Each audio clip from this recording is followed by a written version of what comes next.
अनाथ बेटा। रूपा और शेखर सरिता विहार में रहते हैं। वो अपनी जिंदगी में बेहद खुश होते हैं। दोनों का शौर्य नाम का एक बेटा भी होता है, जिस पर दोनों ही अपनी जान छिड़कते हैं। शेखर, अब तो आप शौर्य को अपनी गोद से नीचे उतार दीजिए, उसके सोने का टाइम हो रहा है। नहीं रूपा, इसे मेरे पास ही रहने दो प्लीज। मैं थोड़ी देर में इसे बिस्तर में सुला दूंगा।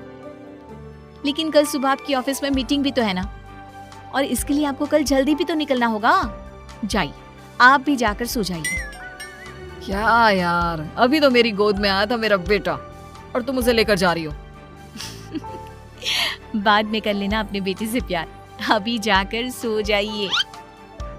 रूपा शेखर से शौर्य को ले रही होती है कि तभी शौर्य रोने लगता है। शौर्य को रोता देखकर रूपा उसे फिर से शेखर को थमा देती है।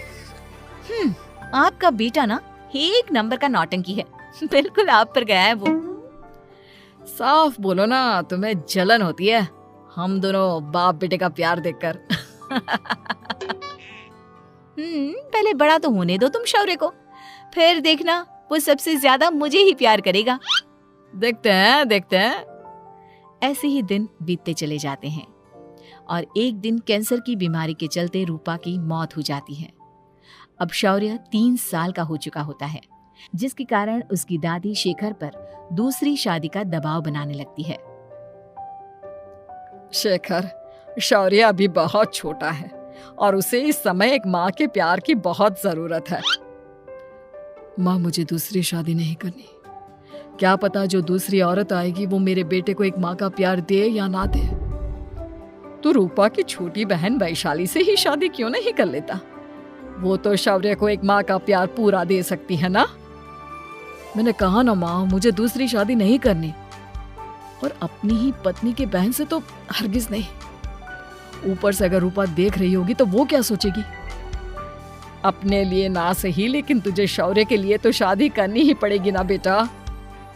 शेखर कुछ कहता उससे पहले ही अंजुमन उसे रूपा की कसम दे देती है, जिसके आगे मजबूर होकर शेखर शादी के लिए हामी भर देता है। देखो वैशाली, मैंने तुमसे शादी सिर्फ अपने बच्चे के लिए की है। मैं चाहता हूँ कि तुम उसे एक माँ का भरपूर प्यार दो। शौर्य, आपके साथ साथ मेरा भी कुछ लगता है। अगर आप मुझसे शादी नहीं भी करते तब भी मेरा प्यार शौर्य के लिए कभी कम या ज्यादा नहीं होता। शादी के कुछ दिनों बाद ही शेखर की माँ की भी मौत हो जाती है। वैशाली शौर्य को एक माँ से भी बढ़कर प्यार देती है।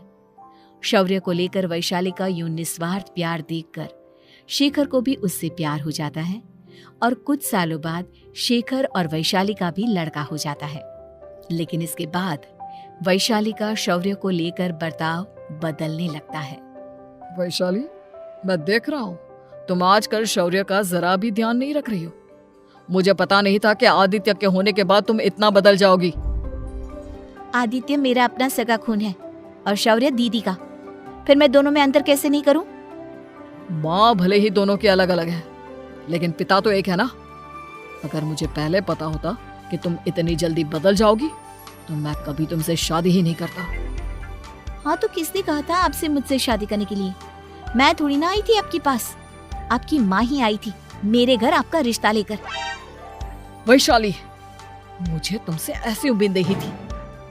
गुस्से में शेखर अपना पैर पटकता हुआ शौर्य को वहाँ से लेकर चला जाता है।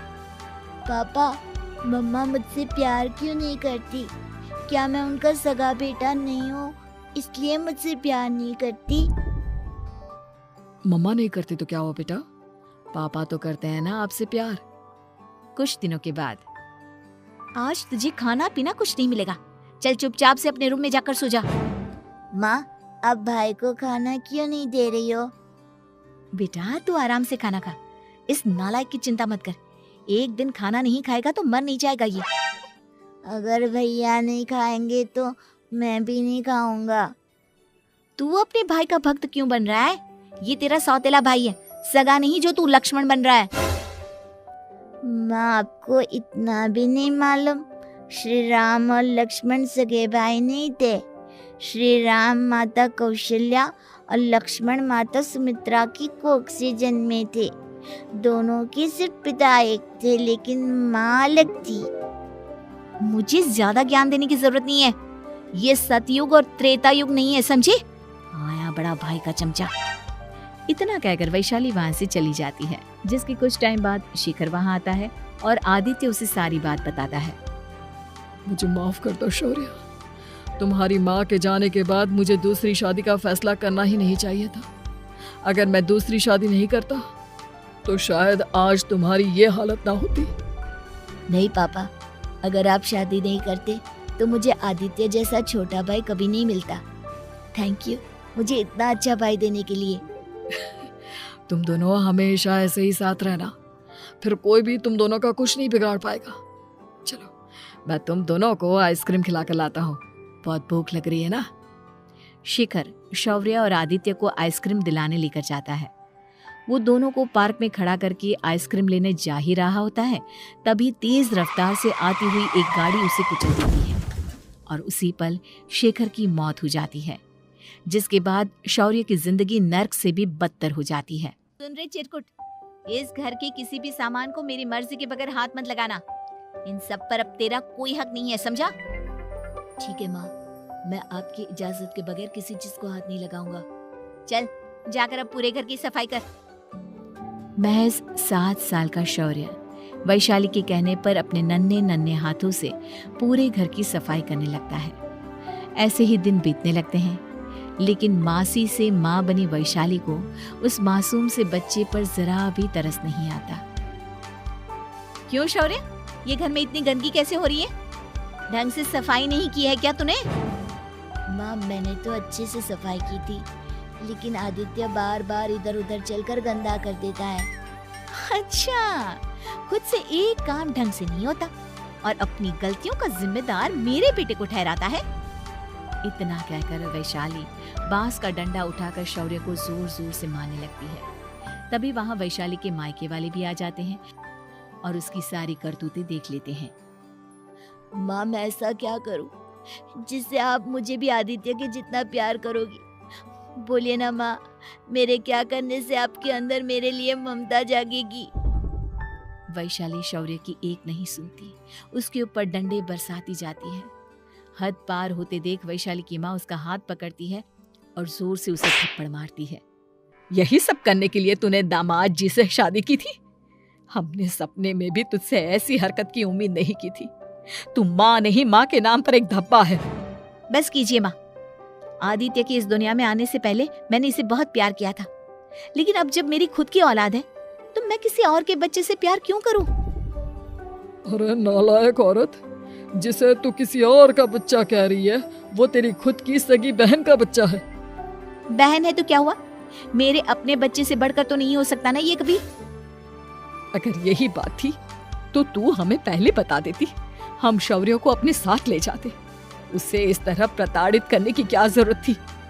अगर आपको लेकर जाना है ना तो ले जाइए इसे, मैं नहीं रोकूंगी। नहीं माँ, मुझे कहीं नहीं जाना, मुझे आपके साथ ही रहना है। मैं तेरी कोई माँ बाबा नहीं हूँ, तेरी माँ मर चुकी है, समझा? अब निकल जा मेरे घर से। माँ अब बहुत गंदी हो, मुझे भी नहीं रहना आपके साथ, मैं भी भाई के साथ ही जाऊंगा। अरे तू क्यों जाएगा, तू तो मेरा सगा बेटा है, जाने दे इसे। हम यहाँ ऐश से रहेंगे, तुम्हारे पापा बहुत सारी जमीन जायदाद छोड़ गए हैं तुम्हारे लिए। नहीं माँ, मुझे भाई के साथ जाना है। आप अच्छी नहीं हो, आप बहुत बुरी हो, आप भाई को बहुत परेशान करती हो। देख वैशाली, तुझसे ज्यादा समझ तो इस मासूम बच्चे में है। ये तेरे बुरे कर्मों का ही नतीजा है जो आज तेरी सगी औलाद खुद से तुझे ठुकरा रही है। आदित्य, तुझे इस शौर्य ने भड़काया है ना मेरे खिलाफ? नहीं माँ, मुझे किसी ने भड़काया नहीं, पर मैं सब देखता हूँ, सब समझता हूँ। भाई बहुत अच्छा है, वो आपकी जैसा नहीं है। चलिए नानी।